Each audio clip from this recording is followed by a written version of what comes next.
When Jesus was asked what was the first commandment, he said, "Hear, O Israel, the Lord your God, the Lord is one." And then went on to say what was the first commandment: to love God with everything that you have.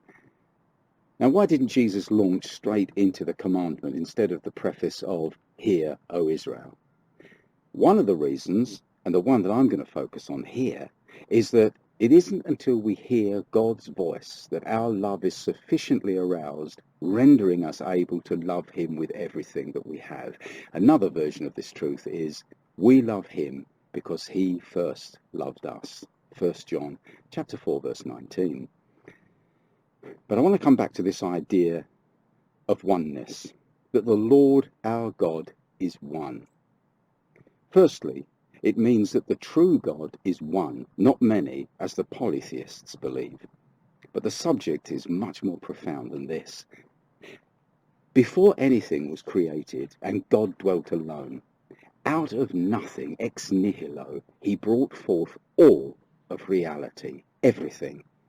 Nothing existed. He spoke and it all came into being. He had no raw material or unformed matter with which to work. He created all from nothing. Now this led the Jewish sages to the realization that nothing really exists except God. He is existence itself. Everything depends upon him and is a product of his constant will to keep it sustained. They describe this process as God constantly, microsecond by microsecond, thinking the universe. If for one micro instant he was distracted, if he could be, everything would disappear in an instant.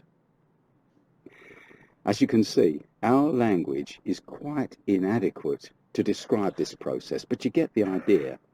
The creator and the creation are not over against one another.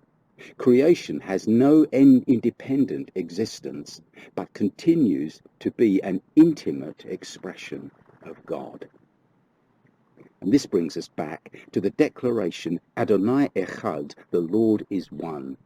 There is nothing else. He is the one and the only one.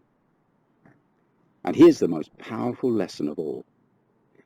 Everything that happens, happens in God and with his permission.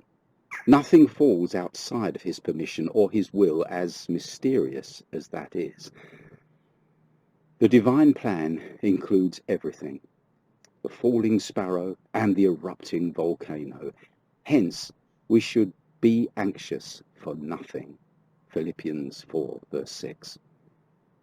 Jesus is saying that it is the knowledge of his oneness and the security that that knowledge brings that releases us to love him with everything we have. And that's a mighty touch of Jesus.